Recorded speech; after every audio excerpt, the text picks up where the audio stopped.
हाय। इस वीडियो में हम बात करेंगे जर्नल एंट्रीज की।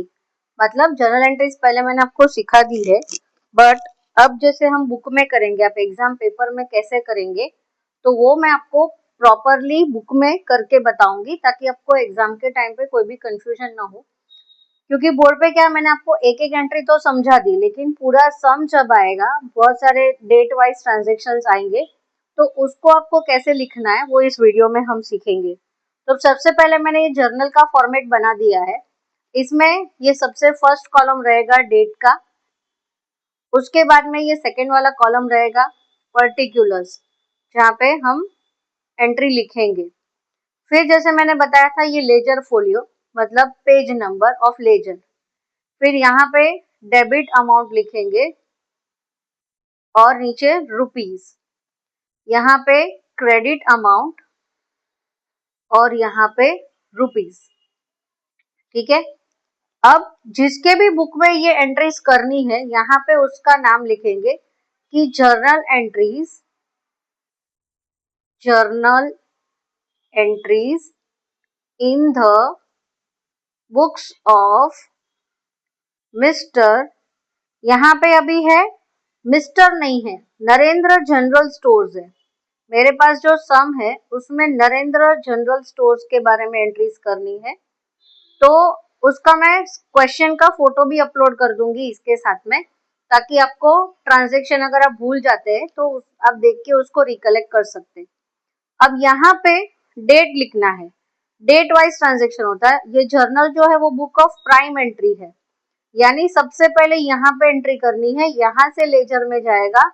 फिर कैश ट्रांजेक्शन्स जो है वो कैश बुक में जाएंगे, क्रेडिट परचेज है वो परचेज लेजर में, सेल्स क्रेडिट सेल्स है वो सेल्स लेजर में, जर्नल प्रॉपर में, सारे चीजें मतलब अपनी अपनी जगह पे जाएंगे एट द एंड। लेकिन लेजर में सारे के सारे अकाउंट हम इंडिविजुअल अकाउंट्स लिखते हैं, इसमें हम सारा मिक्स में लिखते हैं, सारी डे वाइज एंट्रीज करते, डेट वाइज एंट्रीज करते। यहाँ से एंट्रीज जाती है लेजर में, जो इंडिविजुअल अकाउंट बनेगा हर एक चीज का। कैश है तो कैश का अकाउंट, कैपिटल है तो कैपिटल का अकाउंट, सेल्स है तो सेल्स का अकाउंट, जितने भी डेटर्स है उनका इंडिविजुअल एक एक डेटर का अकाउंट, मिस्टर ए का अकाउंट, मिस्टर बी का अकाउंट, मिस्टर सी का अकाउंट, ऐसे सिंगल सिंगल अकाउंट बनता है। उसको मंथ वाइज बनाते हैं और एट द एंड उसका जो भी क्लोजिंग बैलेंस आता है वो पहले ट्रायल बैलेंस में शिफ्ट होता है, जिसको हम रफ बैलेंस शीट कहते हैं, ट्रायल बैलेंस को। और ट्रायल बैलेंस में से फाइनल अकाउंट्स बनता है, जिसमें trading account, profit and loss account और बैलेंस शीट बनता है। ये सारी चीजें मैं आपको बताऊंगी, लेकिन आपको वीडियो में बने रहना पड़ेगा। अगर आप स्किप कर करके देखेंगे और एक भी चीज मिस हो गई तो आपको फिर समझ में नहीं आएगा ट्रांजेक्शन। ठीक है। तो यहाँ पे अभी 1 अप्रैल का ट्रांजेक्शन है, 1 अप्रैल 2019। उसका ट्रांजेक्शन है कि मिस्टर नरेंद्र जो थे उन्होंने बिजनेस स्टार्ट किया, कमेंस किया, मतलब कि स्टार्ट किया विथ कैश। तो हमें नरेंद्र जनरल स्टोर बनकर एंट्री करनी है। हम अभी नरेंद्र जनरल स्टोर है, तो नरेंद्र जनरल स्टोर में क्या हो रहा है, कैश आ रहा है, तो debit what comes in, cash real account है, तो कैश आ रहा है, तो cash account debit to Narendra's capital, Narendra's capital. अब हालांकि यहाँ पे हम सोल प्रोप्राइटरशिप का ट्रांजेक्शन कर रहे हैं, एंट्री कर रहे हैं, तो यहाँ पे आपको नरेंद्र कैपिटल लिखने की भी जरूरत नहीं, सिर्फ कैपिटल अकाउंट लिखेंगे तो चलेगा। और यहाँ पे हम लिखेंगे अमाउंट। अमाउंट आपको प्रॉपरली लिखना है, 80,000 की जगह पे 8,000 या 800 हो गया या 8 लाख हो गया तो फिर आपको प्रॉब्लम आएगी समझने में, देखने में। यहाँ पे 80,000 किया तो यहाँ पे भी 80,000, जितना डेबिट अमाउंट होगा उतना ही क्रेडिट अमाउंट करना पड़ेगा, जो कि मैंने आपको कंबाइन एंट्री वाले वीडियो में बताया है। और यहाँ पे नरेशन लिखना है, being business started, being business started. Narration जितना छोटा होगा लेकिन समझ में आया ऐसा लिखना होगा, कुछ भी नहीं लिख सकते आप। Being business started with cash लिखेंगे तो भी चलेगा, यहाँ पे कैश की एंट्री है तो कैश नहीं लिखेंगे तो भी चलेगा। फिर यहाँ पे आपको एक ऐसे लाइन बना देनी है, उसके बाद में सेकेंड एंट्री करनी है,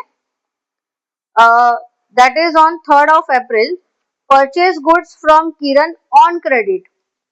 यहाँ पे 3 अप्रैल पे परचेज गुड्स किया है, तो जैसे कि परचेज इज नॉमिनल अकाउंट है, to debit the expenses and losses, तो परचेजेस अकाउंट डेबिट क्योंकि एक्सपेंस है, डेबिट। तो किसने दिया हमें? किरण ने।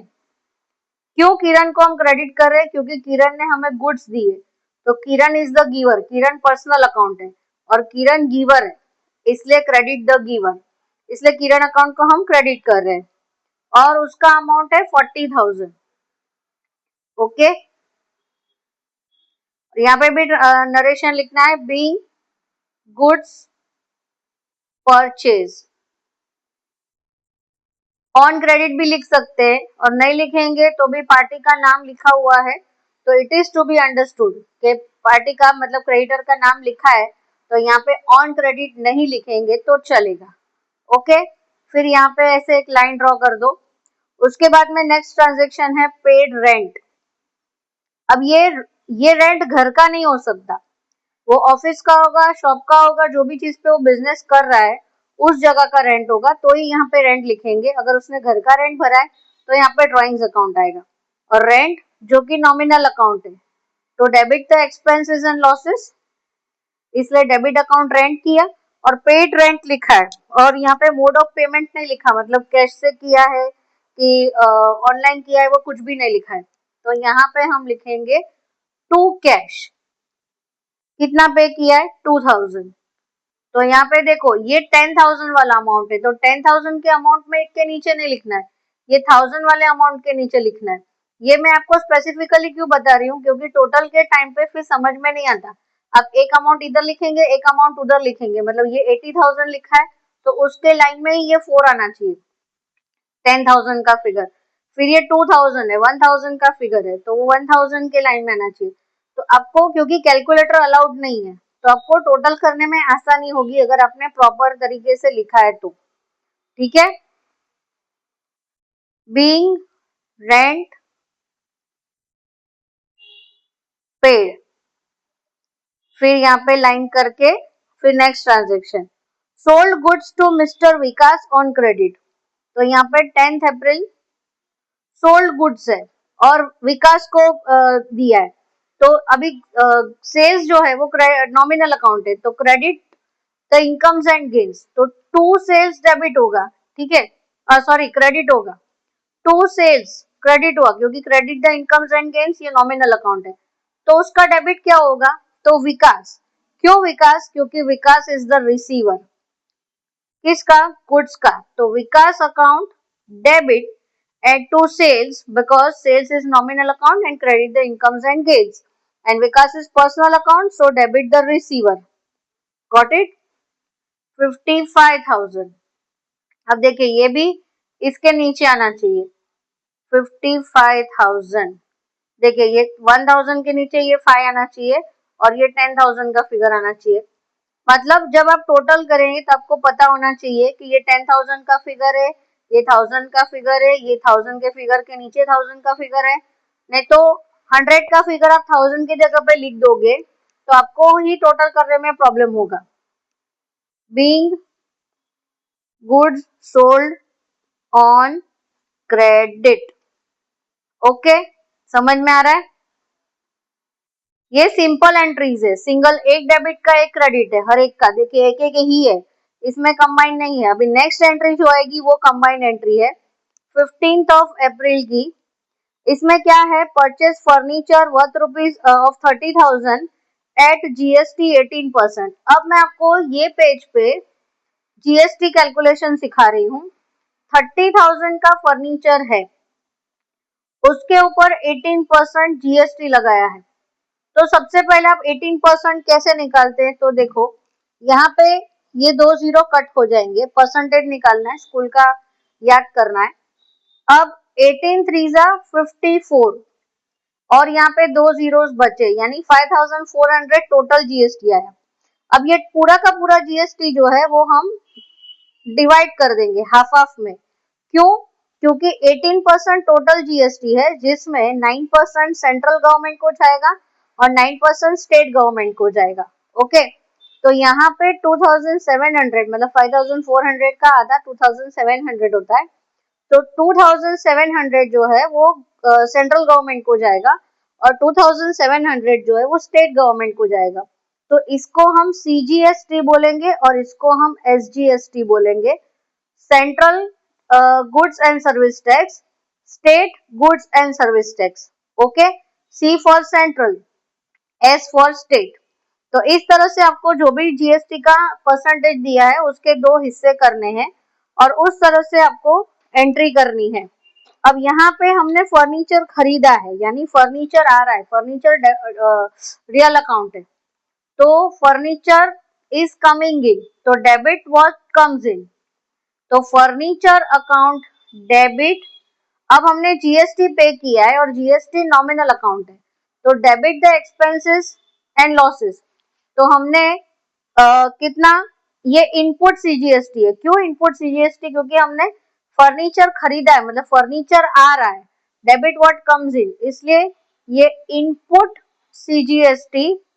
CGST अकाउंट डेबिट और इनपुट SGST अकाउंट डेबिट। ये देखो ये कंबाइंड एंट्री है, 3 डेबिट आए, उसमें फर्नीचर की वैल्यू थी 30,000, CGST था 2700 और SGST भी था 2700।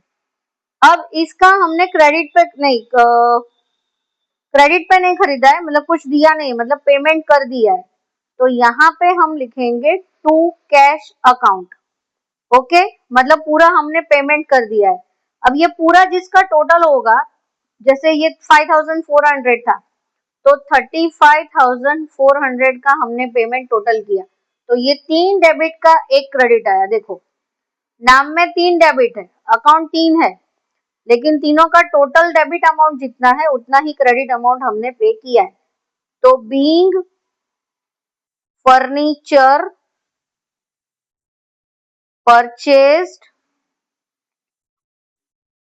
Eight 18% GST। ओके, समझ में आ रहा है? ये मैनुअल सब चीजें कर रहे हैं हम अभी फिलहाल, तो हमारे पास टैली का सॉफ्टवेयर आ गया है, तो इतना सब कुछ आपको करना भी नहीं पड़ेगा, आपको इजी पड़ेगा, लेकिन बेसिक्स पता होने चाहिए कि ये डेबिट होना है, ये क्रेडिट होना है, तो ही आप टैली का सॉफ्टवेयर भी यूज कर पाएंगे। ठीक है, अब इसके बाद में 18 अप्रैल की एंट्री है, जिसमें रिसीव्ड अ बैरर चेक। अब बैरर चेक जब भी हमें मिलता है, तो बैरर चेक और क्रॉस चेक में क्या डिफरेंस है? तो बैरर चेक में मतलब अभी जब कोई भी हमें देता है, तो उसके जो पैसे है वो हम एनकैश उसके अकाउंट बैंक में जाके हम एनकैश करवा सकते हैं। मतलब सामने वाले बंदे का अकाउंट अगर समझो SBI में है या ICICI में, तो वो जो चेक है वो बैरर चेक है, मतलब उसने क्रॉस नहीं किया है, तो वो बैरर चेक हम डायरेक्टली लेकर उसके बैंक में जाएंगे और जितने भी अमाउंट का चेक होगा, जैसे यहाँ पे है 25,000, तो उतना डायरेक्ट हम कैश निकलवा लेंगे उसके अकाउंट से। तो इसलिए बैरर चेक जब भी हमें मिलता है तब हम कैश अकाउंट डेबिट कर दे, क्योंकि हम डायरेक्टली एनकैश करवाएंगे, इसको डिपॉजिट नहीं करेंगे, सामने वाली पार्टी के बैंक में जाएंगे और वहां से पैसे लेके आ जाएंगे। सिमिलरली जब भी हम किसी को बैरर चेक देते हैं तो वो पैसे हमारे अकाउंट से ही जाते हैं, तो वहां पे जब क्रेडिट बैरर चेक देते हैं तो क्रेडिट बैंक को ही करना है, क्रेडिट कैश को नहीं करना है, लेकिन बैरर चेक जब रिसीव होता है तो कैश को डेबिट करना है, क्योंकि हम डायरेक्टली एनकैश करवा सकते हैं। समझ में आ रहा है? अगर नहीं समझ में आ रहा है तो मेरे को बताना, मैं फिर से समझाऊंगी। फिर से एक बार बता देती हूँ, जब भी बैरर चेक हमें मिलता है तब हम जिस भी पार्टी ने हमें चेक दिया है उसके बैंक में जाकर हम पैसे निकलवा के लेके आ सकते हैं। और अगर हमने किसी को बैरर चेक दिया है तो हमारे बैंक से ही पैसे जाएंगे, मतलब हम बैरर चेक जब किसी को देते हैं तो क्रेडिट में कैश नहीं करेंगे, क्रेडिट में हमारे बैंक का ही नाम आएगा, लेकिन बैरर चेक जब मिलता है तो हम कैश का नाम लिखेंगे। समझ में आया? किसने दिया? मिस्टर विकास ने। तो मिस्टर अभी यहाँ पे देखो विकास रिसीवर थे, तो हमने विकास को डेबिट किया था। अब यहाँ पे विकास गिवर है, तो हम विकास को क्रेडिट करेंगे। ओके, कितने रुपीस का चेक दिया था? 25,000, लेकिन वो बैरर चेक था, इसलिए हम डायरेक्टली बैंक में जाके उसको कैश एनकैश करवा के आए। बीइंग यहाँ पे आप लिखेंगे बेरर चेक रिसीव्ड, ठीक है, समझ में आ रहा है? अगर आपको नहीं समझ में आ रहा है आप कमेंट सेक्शन में बता सकते हैं, मैं और अच्छी तरीके से समझाने की कोशिश करूंगी। उसके बाद में आता है ट्रांजेक्शन है paid to Kiran by cheque of Dena bank ₹20,000। अब किरण को हमने पेमेंट किया, अभी किरण से हमने परचेज किया था 40,000 का, ठीक है। अब उसी किरण को हम पेमेंट कर रहे हैं, डेट क्या है 21 अप्रैल को हम किरण को पे कर रहे हैं, तो किरण अकाउंट डेबिट, यहाँ पे गलती से देखो मैंने एपोस्ट्रोफी कर दिया है, आप नहीं करेंगे तो भी चलेगा। किरण अकाउंट डेबिट टू बैंक, क्यों बैंक लिखा? क्योंकि हमने चेक दिया है और यहाँ पे कुछ भी मेंशन नहीं किया, मेंशन किया होता तो भी बैरर चेक होता तो भी बैंक ही आता। 20,000 का उसने हमने चेक दिया है तो हम उसको क्रेडिट करेंगे। दोनों ही पर्सनल अकाउंट है, debit the receiver credit the giver, हमारी तरफ से बैंक पे करेगा हमारे अकाउंट में से। Being payment made by cheque, okay. अगर आपके पास मतलब प्रैक्टिकल लाइफ में आपके पास चेक नंबर भी होगा तो आपको चेक नंबर भी यहाँ पे लिखना है। और बाद में है पेड सैलरी 30 तारीख को, सैलरी जबकि नॉमिनल अकाउंट है तो सैलरी अकाउंट डेबिट, क्योंकि debit the expenses to cash account, कितना सैलरी है 5,000, okay. Being salary paid, being salary paid, देखिए आपको ये सारी जर्नल एंट्रीज मैंने आपको करके बता दी, आपको इसमें से कुछ भी समझ में नहीं आ रहा है तो आप मुझे बता सकते हैं। अब ये सब करने के बाद में आपको यहाँ पे टोटल करना है, क्या करना है? दोनों साइड का टोटल करना है। अभी हमने दोनों साइड पे सेम अमाउंट्स लिखे हैं सारे के सारे, ठीक है, तो यहाँ पे ऑब्वियसली सेम अमाउंट आएगा। अब देखिए 80,000, 40,000, 120, 122, 175, 2,05,000, 230, 250, 255 और कुछ तो रह गया है 25, 25, 25, 50, 50, हाँ ये 2,000 और ये 5,400 रह गए थे, तो टोटल हो रहा है 2,62,400, 2,62,400। ये दोनों तरफ दोनों साइड आपको लिखना है और ऊपर एक सिंगल लाइन बनानी है और नीचे ये ऐसे डबल लाइन बनानी है। कॉमर्स में अकाउंट्स में ये नीचे की डबल लाइन का मतलब है यहाँ पे ये खत्म हो गया, मतलब ये पेज का टोटल यहाँ पे खत्म हो गया, ठीक है, गॉट इट। अगर आपको कुछ भी ये प्रॉब्लम में समझ में नहीं आ रहा है, कुछ भी आपको अगर मेरी बोलने में कहीं गलती हो गई है तो आप मुझे प्लीज कमेंट सेक्शन में बताएंगे, मैं नेक्स्ट टाइम ध्यान में रखूंगी। देखिए ये डेट का कॉलम, ये पर्टिकुलर्स, ये पूरा मैंने मैन्युअली करके आपको बताया है। ये डेबिट कॉलम, ये क्रेडिट कॉलम, ये लेजर फोलियो है, जब भी लेजर में हम इसकी पोस्टिंग करेंगे मतलब ट्रांसफर करेंगे वो भी मैं आपको बताऊंगी पूरा का पूरा कैसे करना है। और तभी यहाँ जो भी लेजर के अंदर जो भी उसका पेज नंबर है वो यहाँ पे आता जाएगा, ओके। तो स्टे ट्यून।